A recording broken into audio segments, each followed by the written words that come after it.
this town, it's time to steal away. Let's go get lost anywhere in the USA. Let's go get lost, let's go get lost.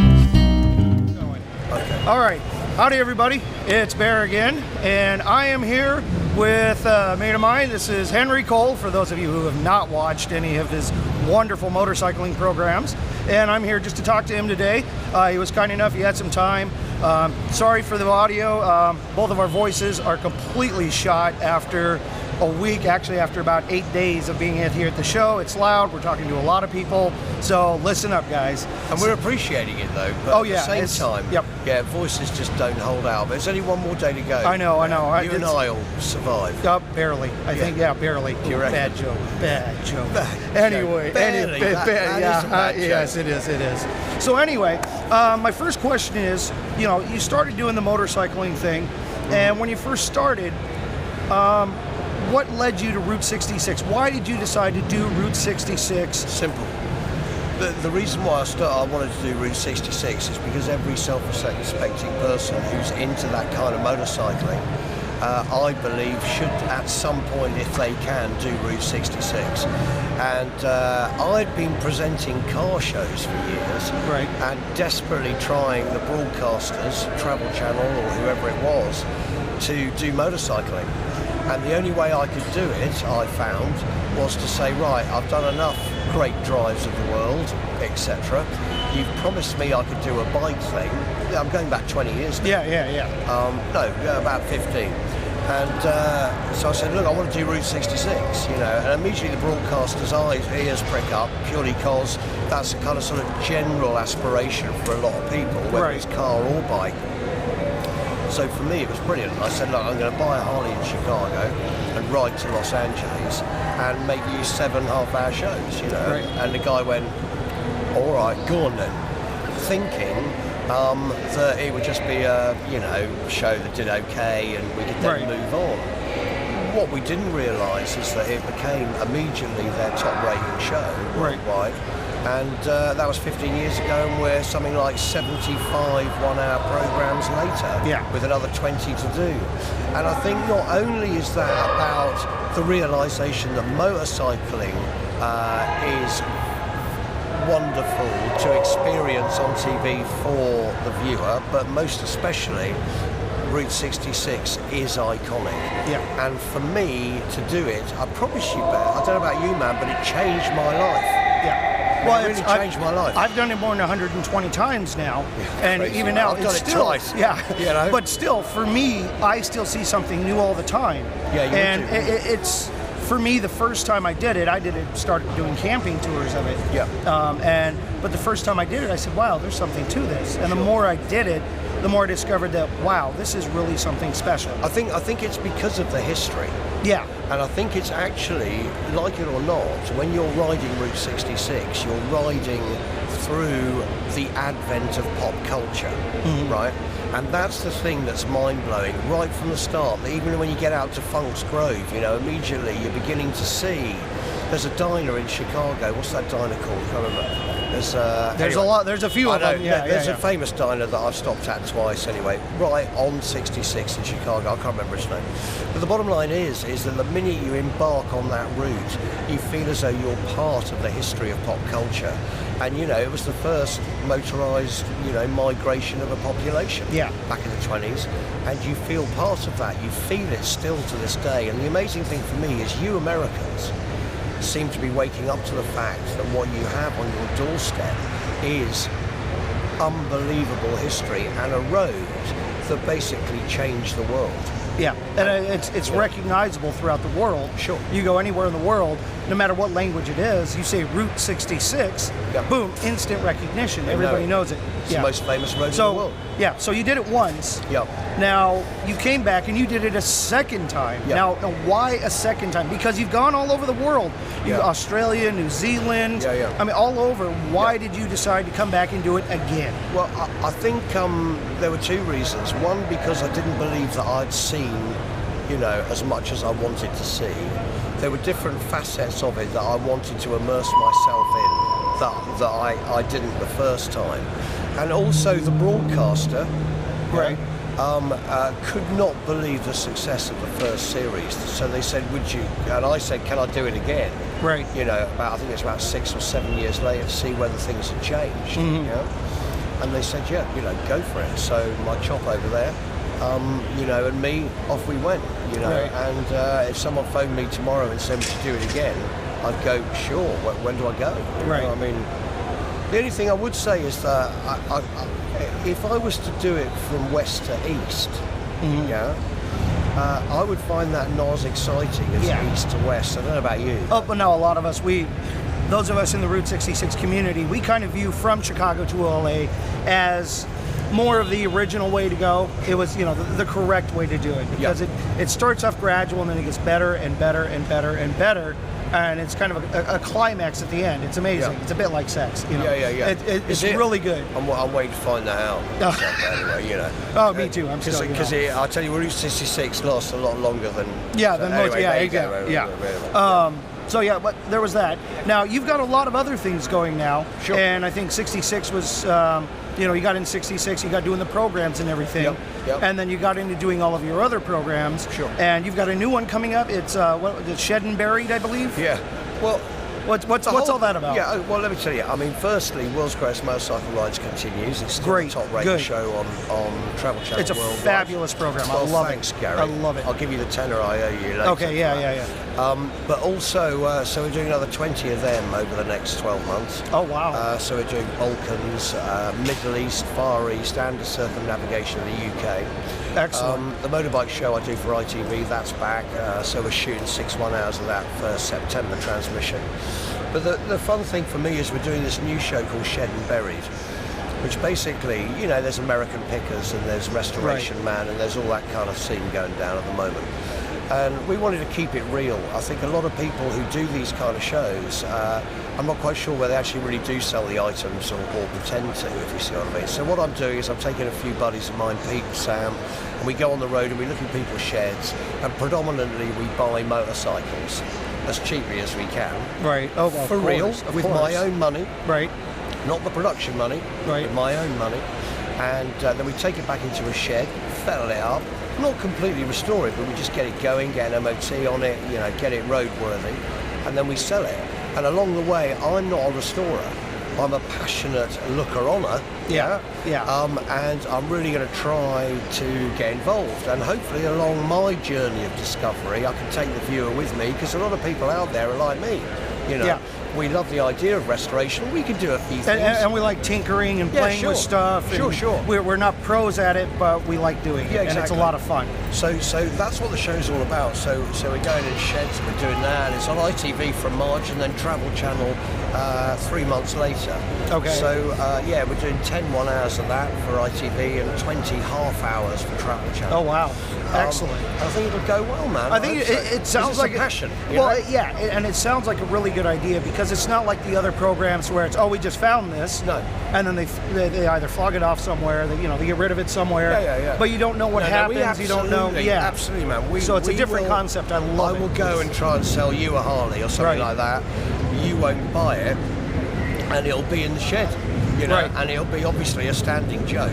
If I can't sell it, you know, and I've already been stitched up on and since you're using your money, not production money, you have an interest to get rid of it, because you need that money to later on go and get the next piece out of the next shed. Exactly. So and the bottom line is that, you know, we've got to try and make some money. It'll be the first time ever I've made money on selling a motorbike, but that's hoping. And speaking of which, hoping, it's a big hope. You never know what's going to happen. No, sure. And speaking of which, you also have had the Gladstone motorcycle. Sure. And how's that going? What's going on with that? Do you have anything new coming up? Sure. How's it going right now? Gladstone Motorcycles it comes out of my passion for motorcycling since the age of 8. But very briefly, I haven't. We'll just wait for the tannoy system.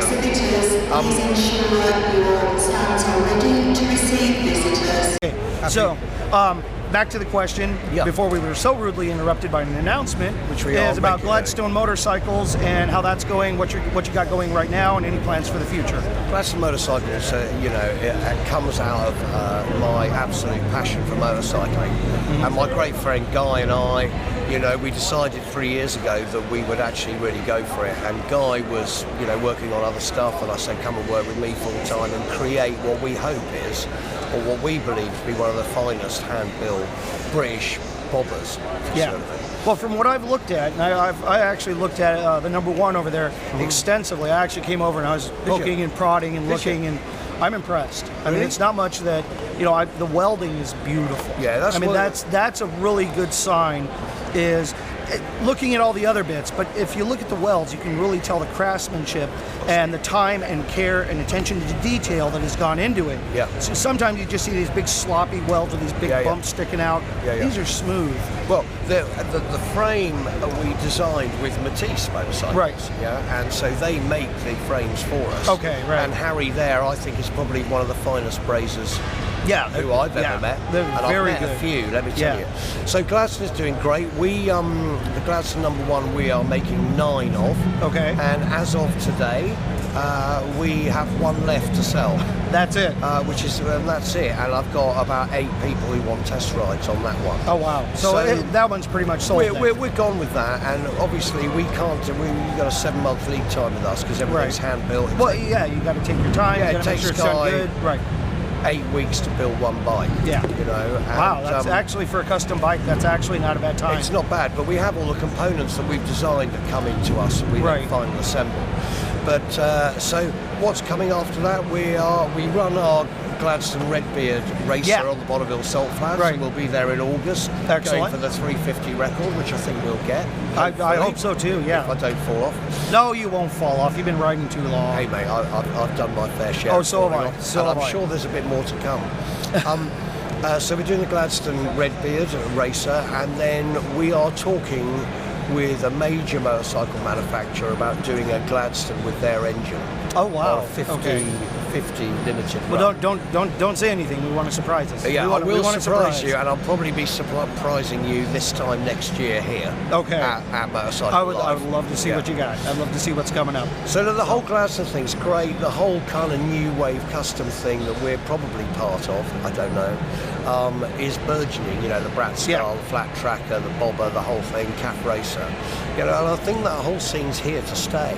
Right. You know, which is exciting, and it's bringing in a younger audience, hopefully, like with stuff like Bike Shed and things like that, into an industry that desperately needs young blood.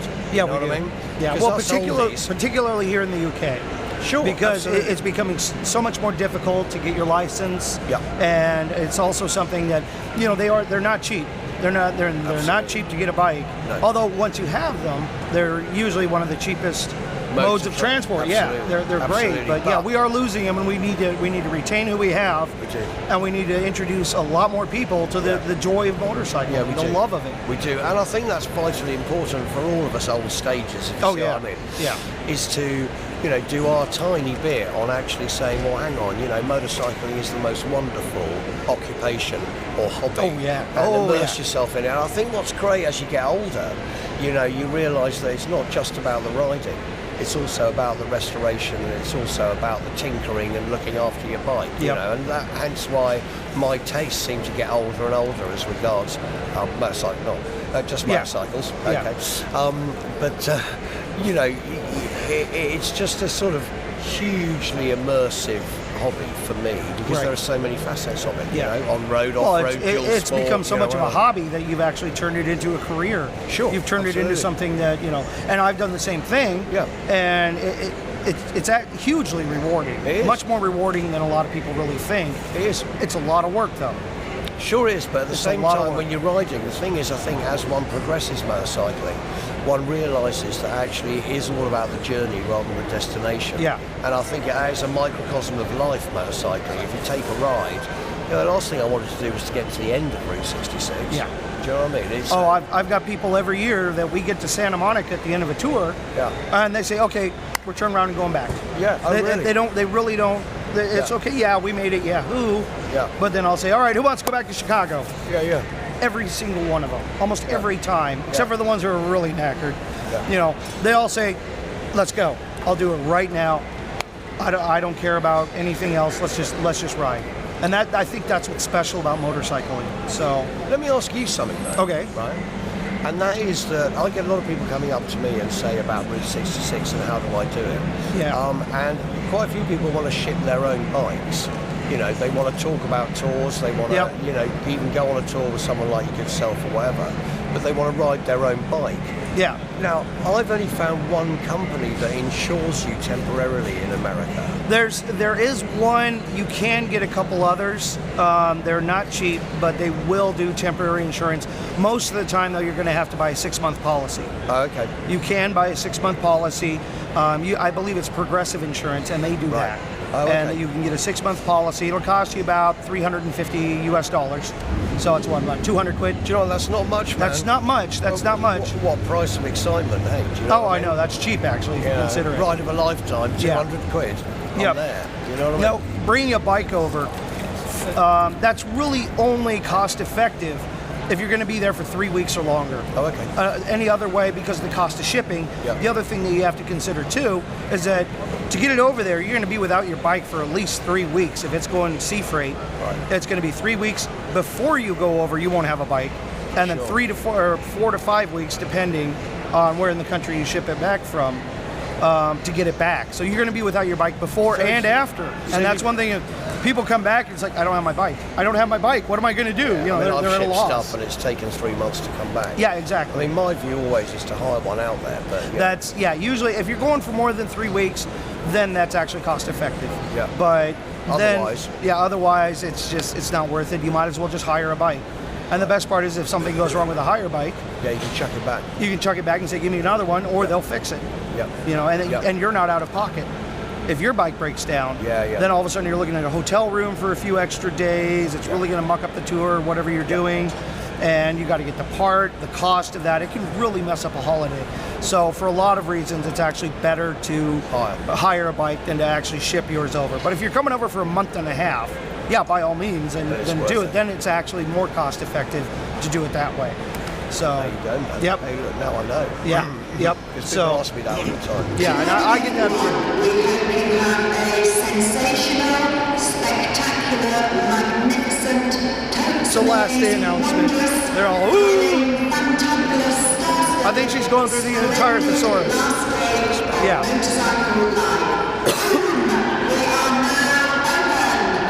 Do you know Okay. what? Do you know what? Yeah.